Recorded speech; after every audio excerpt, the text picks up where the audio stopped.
You have the Steinmetzbruderschaften, the stonemason brotherhoods. They all still exist. That was a surprise to me when I did this research, because I thought they were a figment of history. They're not. There is a set of compasses with 1, 2, and 3. The symbol of the compasses already had a speculative moral meaning, because nowhere in this picture does that make any operative sense. Okay, so the world on the left there is that's a bad world. The world on the right is the good world. And the gate to the good world has a square. So what this oil painting from the 15th century in Germany tells us is that there's very clearly Masonic symbols in a moral, speculative sense being used in this particular journey of this particular journeyman on his travels. Isn't that fascinating?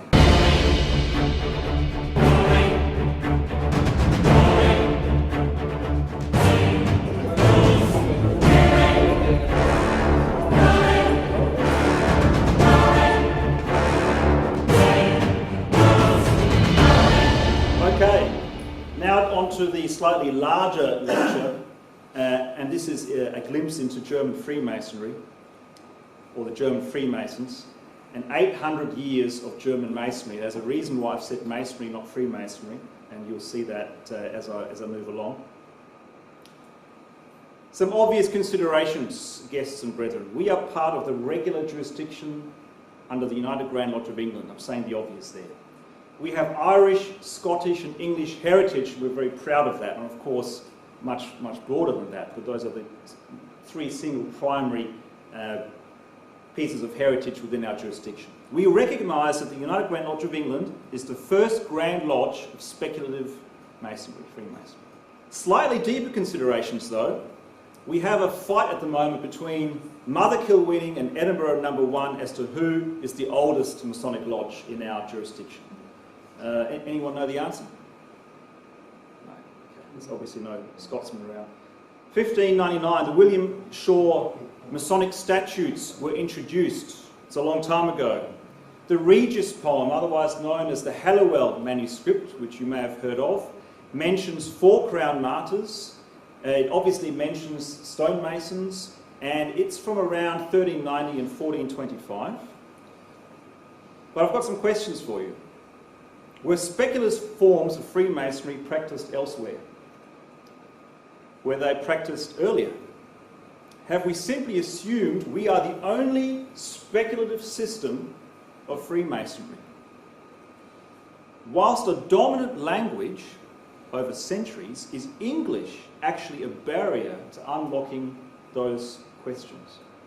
And how's our dominance, because our jurisdiction, particularly under the United Grand Lodge of England, has been a dominant Masonic jurisdiction, has our dominance in the speculative Masonic space hoodwinked ourselves to any other possibility? Let's do a bit of a history check for those historians of you. The seats of power of the Holy Roman Empire were, of course, in continental Europe, not in the United Kingdom. And the Holy Roman Empire, particularly that under the German nation, was dominant between 962 and 1806. And the Christianization of continental Europe occurred, of course, before that of the United Kingdom. And cathedral building, which is, of course, linked to particularly Christianity, occurred in Central Europe before that of the United Kingdom. The Masonic Statutes of Strasbourg are from 1498, quite early on. And then we have Masonic Statutes of Regensburg in 1459, which mention the 3 grades of stonemasons, the apprentice, the fellow craft, and the master mason. It mentions the secret grip, which is interesting. And this was a Grand Lodge formed by Jakob Dotzinger, and that was approved by the Holy Roman Emperor Maximilian I in 1498 in Regensburg. The Hüttenordnung, which is German for a Masonic statute, Hütte actually means hut, which, if you look at the language, is derivative of the fact that lodges were huts at one stage next to building sites. The Hüttenordnung of the Steinmetzen, and Steinmetzens is German for stonemasons, of Trier, are from 1397, And Kaiser Rudolf von Habsburg was already approving the Hüttenordnung, or the Masonic constitutions, for the cathedral or dome of Regensburg in 1275. We can see here there is an ancient lineage of Masonic activity, operative, very early on. And the first Masonic guilds we know already in Magdeburg are around in 1149.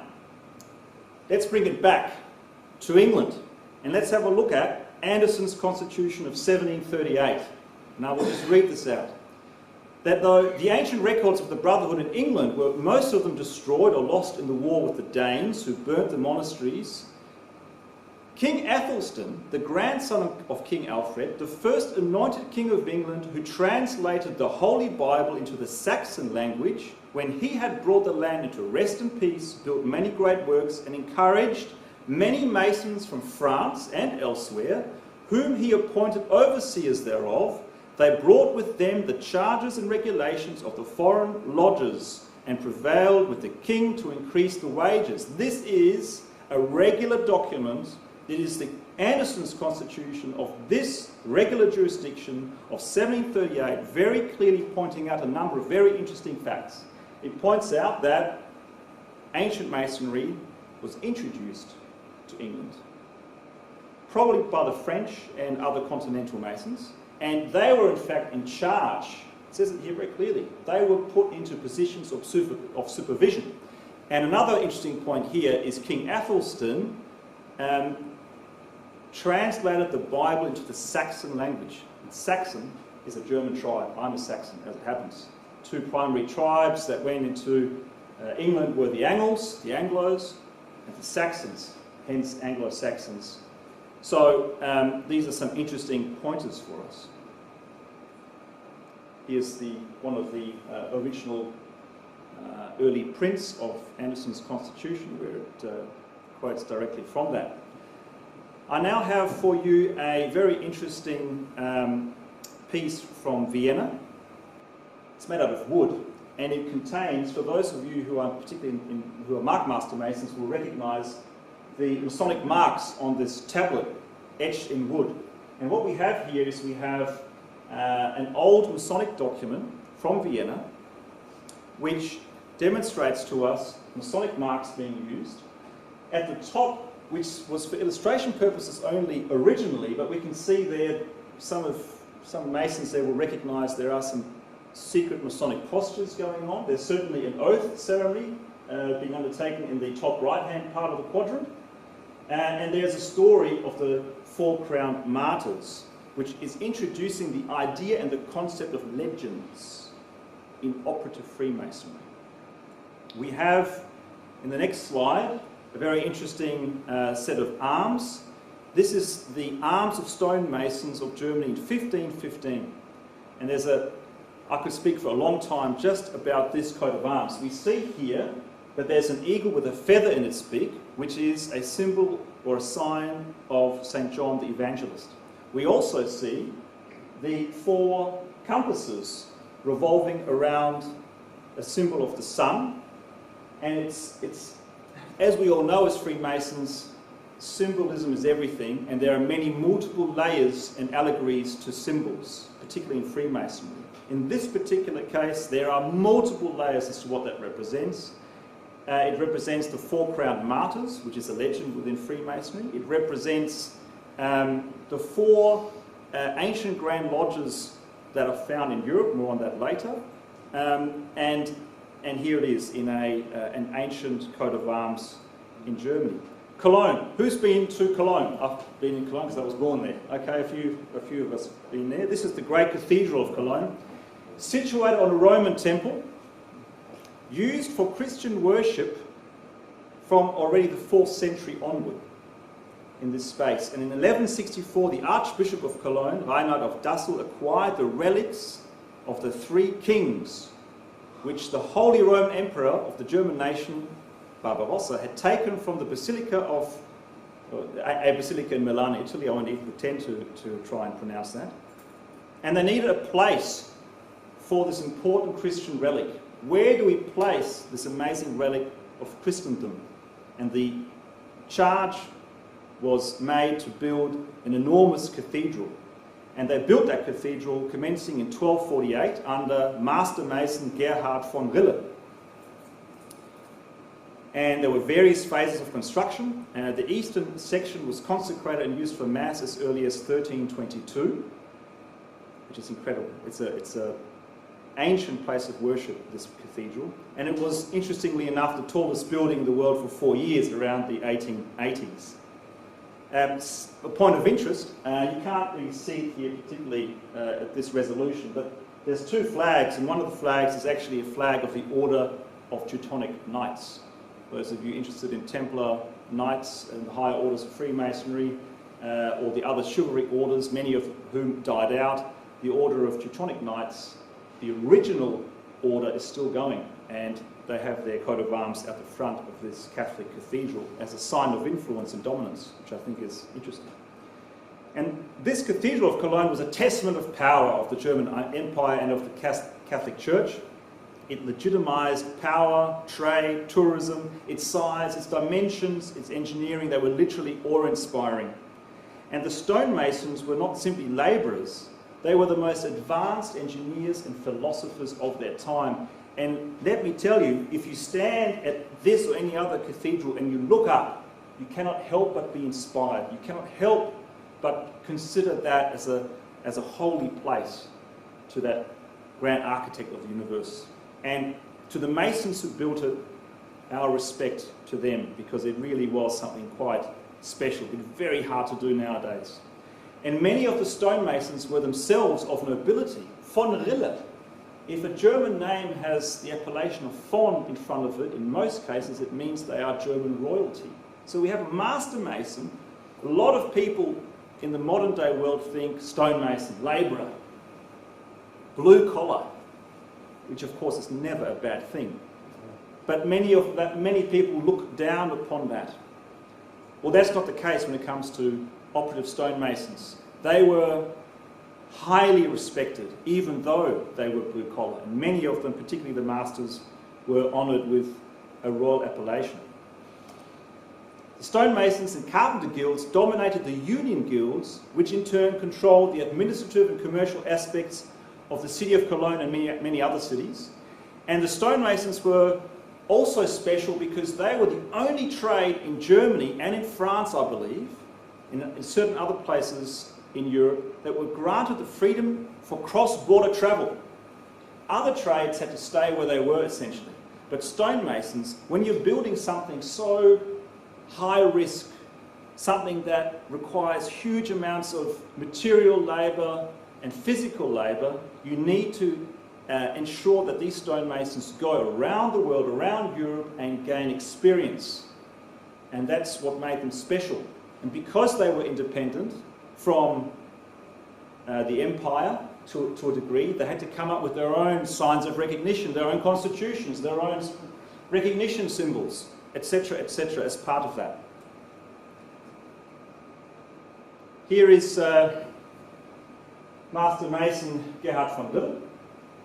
The top left, the bottom left-hand corner, you'll see again in beautiful mosaic in the Cathedral of Cologne is again an outward manifestation of the Order of Teutonic Knights, the German order.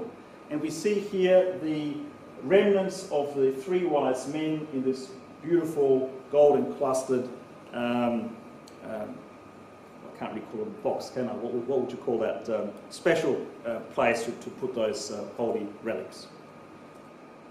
And according to a recent PhD thesis by Barbara Taubinger, the trade bodies in Germany, which we call in German Zunft or Zünfte, appeared around 1150. They regulated the wages and the rules and the influence over the politics of those bodies. There were three grades: apprentice, fellow, and master. The apprentices and fellows swore loyalty to their master. And the guilds also influenced the stonemasons. This is probably the first time where you get, what's going on? I thought stonemasons were guilds.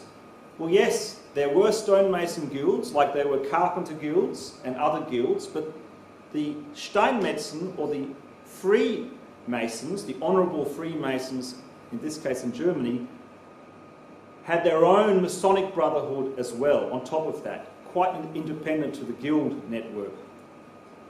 The tools, the food, the lodgings were all offered by the lodges, and when work dried out, they had to travel to other sites requiring warrants.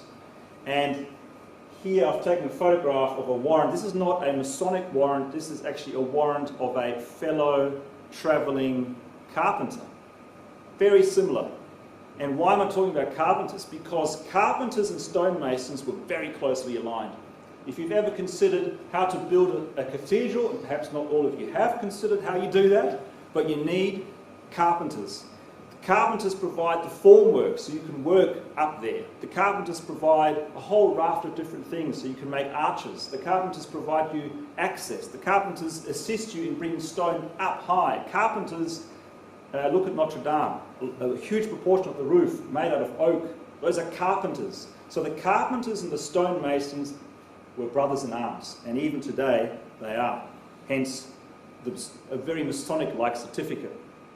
A guild was in charge of technical regulation, education, work, welfare, some social aspects, a little bit of mysticism, and they all paid lodges, dues to grand lodges. The Steinmetzen, the Masonic special brotherhoods, also had technical education, provided work, yes, welfare, yes, but they, because they travelled across borders, required principles of regulation and recognition.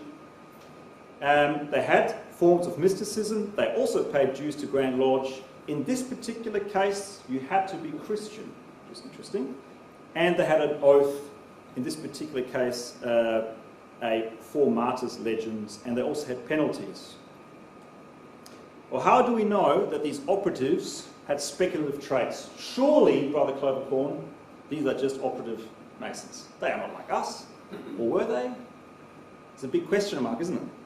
I can guarantee you that they were. Yes, this is a period of 700 years ago.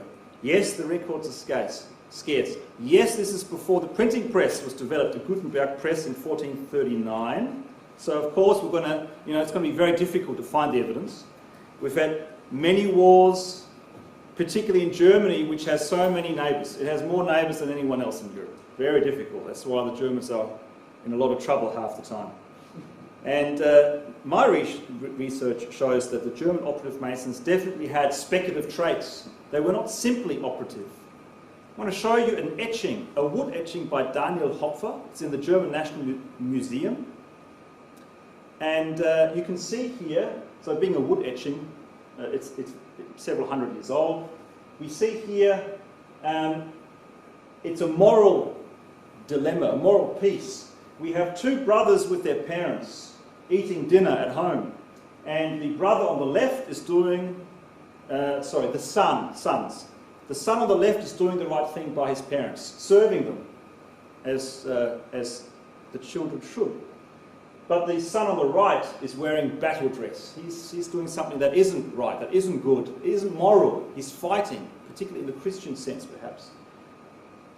The wood etching in the middle is a deal is happening. A deal is going on. He's a wealthy fat man with all this money.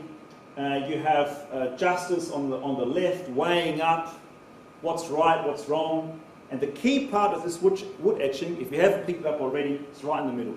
There is a set of compasses with 1, 2, and 3.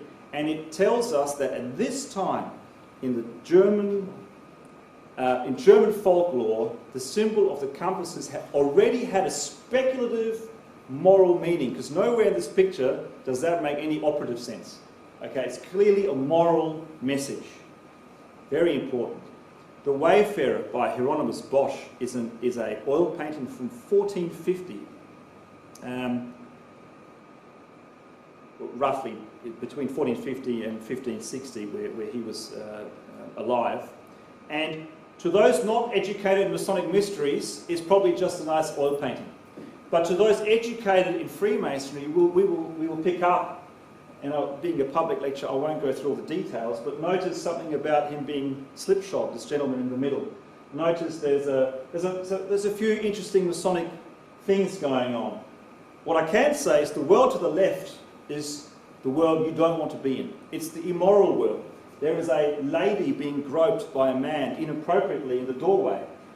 On the left of the doorway is a cage with a bird. Inside the cage, it's not free. It's caged. It's inhibited. There's a man urinating to the right of the house. Nobody urinates on a house. That's immoral behaviour. The house is all over. It's untethered. The dog is angry even. Okay, so the world on the left there that's a bad world. The world on the right is the good world. It is environment. It is nature. And the gate to the good world has a square as the entry method, the Masonic square. There's a bird on the right, just at the bottom there. Bird on the right, it's free. The same bird, it's not caged.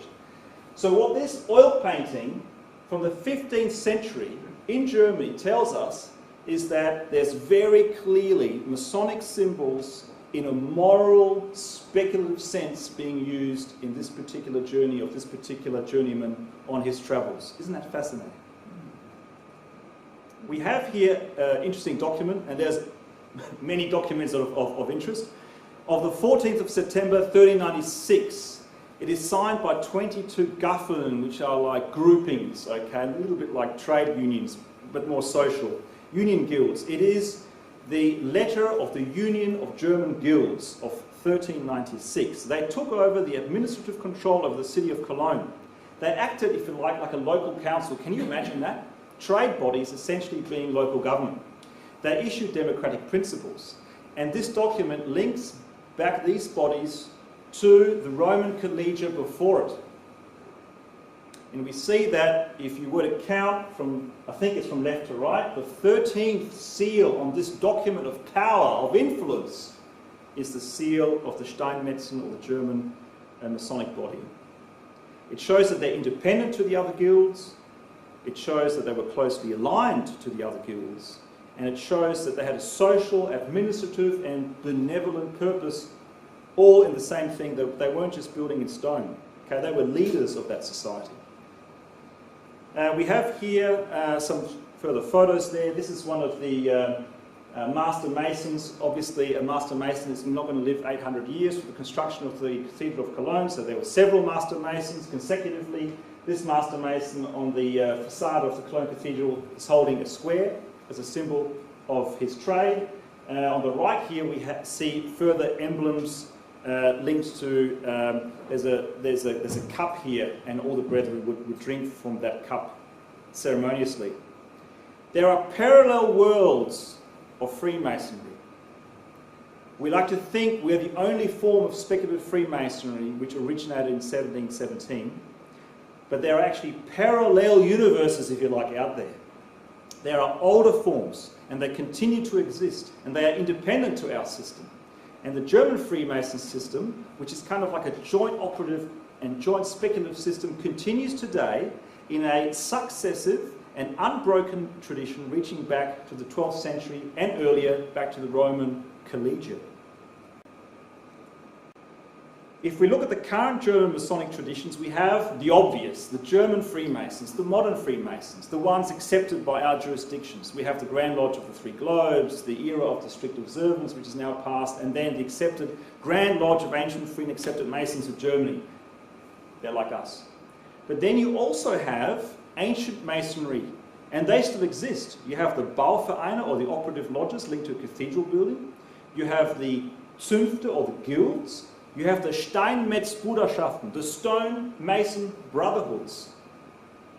They all still exist. That was a surprise to me when I did this research, because I thought they were a figment of history. They're not.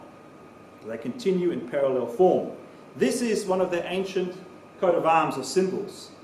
This is the Reichsverband der Steinmetzen, the Imperial Union of all stonemasons. This particular body doesn't exist anymore, but the symbol is still being used.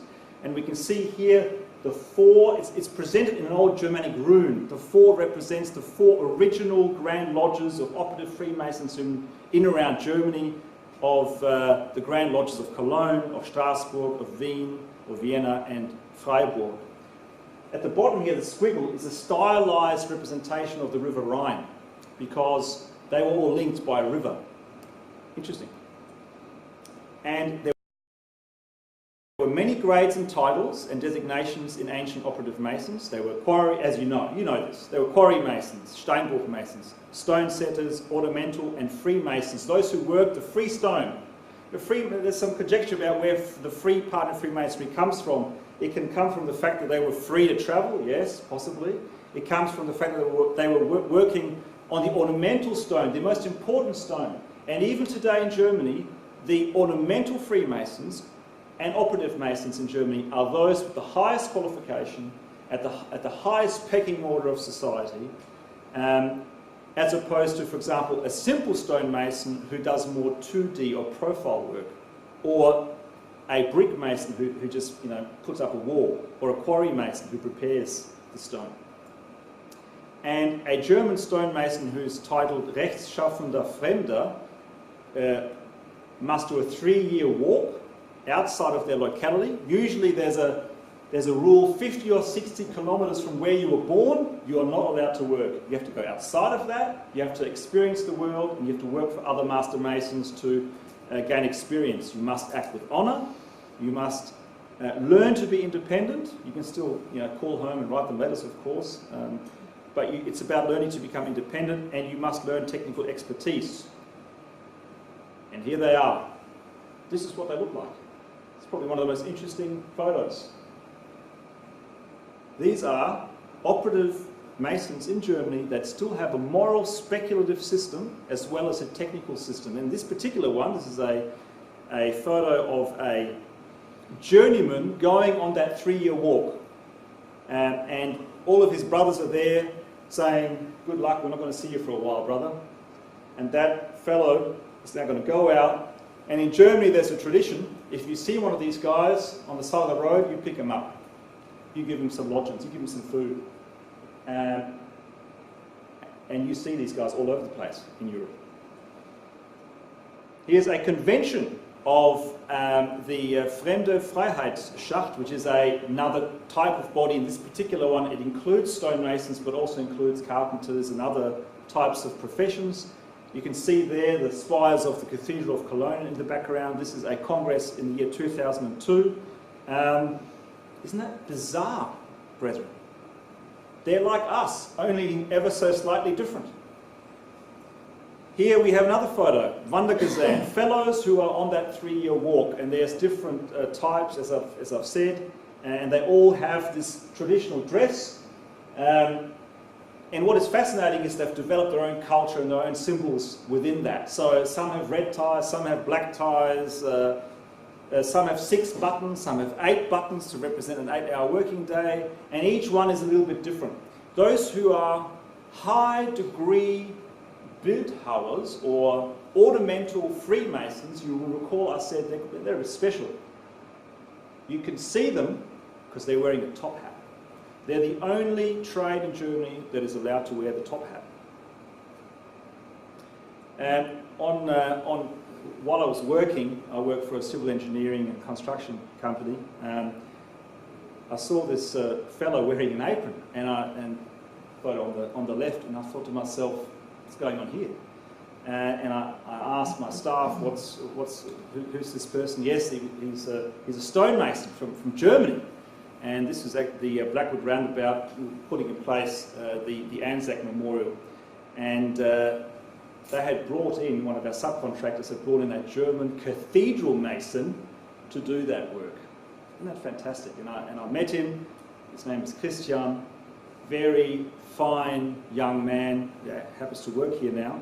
And I invited him to the Lodge Concordia Festive Board the day after. And on his apron, you can see it there, he's got his own apron, he has the exact same sign, the 4 and the stylized rivers, or river. Here is a photo of a shop, and you can see, you can if you are in the trade, you can buy the stuff. You can readily go into a shop and buy it.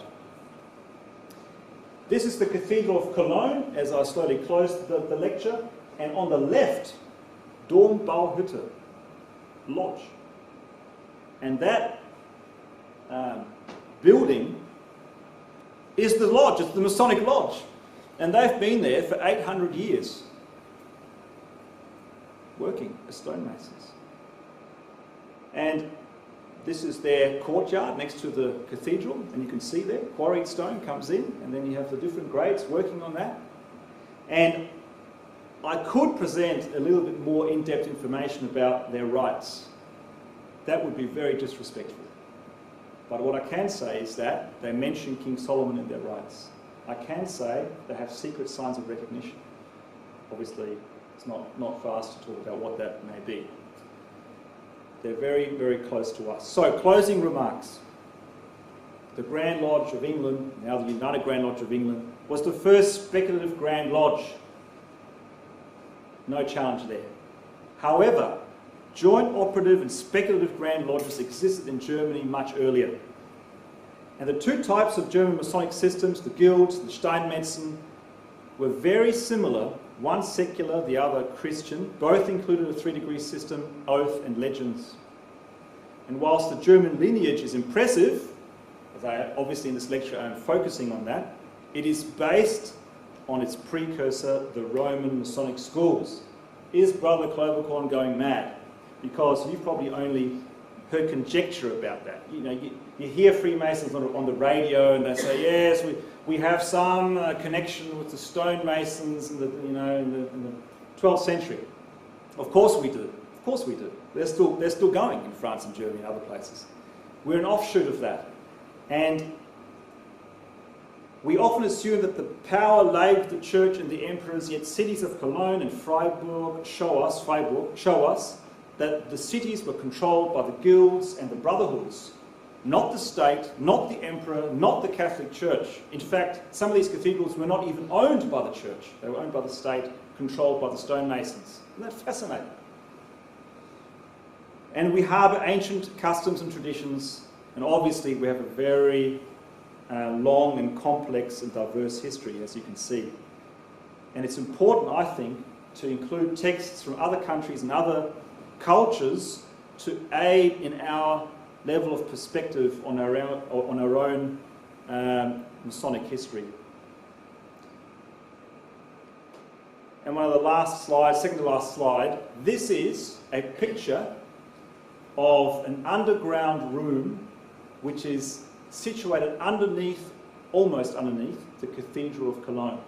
And what that is a room of a wealthy Roman family in Cologne.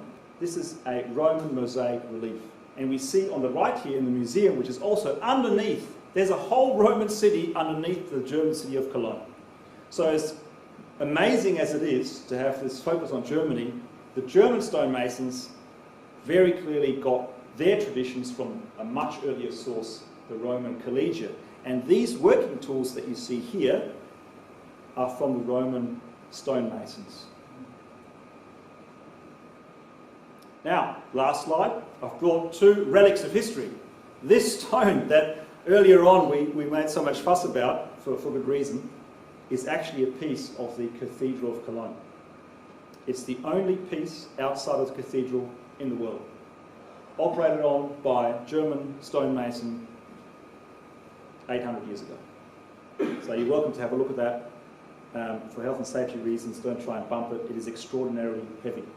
And then the other relic that I brought as a memory or a reminder that so many wonderful ancient civilizations lived and worked and breathed before us is a glass from Rome, also from the city of Cologne, dug up more or less in that same spot, and this is around 2,000 years old.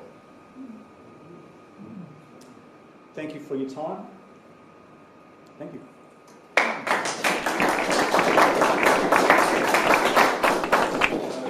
found your lecture fascinating.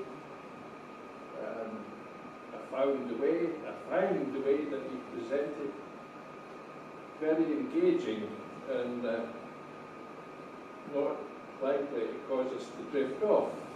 It was fascinating. Thank you. Thank you very much. Thank you. One thing that comes to mind is Gerhard von Rille, the master mason. They didn't have, in that sense, worshipful masters like we do. They had a master mason, and that was it. The master mason was the highest authority. The master mason had his apprentices and his fellows. We know that. just reminding everyone of that. And the Master Mason, Gerhard von Rille, was trained in Paris. And so there's a whole nother series of lectures and books and informations about the whole French Masonic system, because as the Constitution of Anderson tells us, the French had a huge part to play in operative, speculative Freemasonry. Any other questions before we have something to eat? That's it, all done? Thank you. Thank you very much. Come and have a quick look at this, it's worth touching.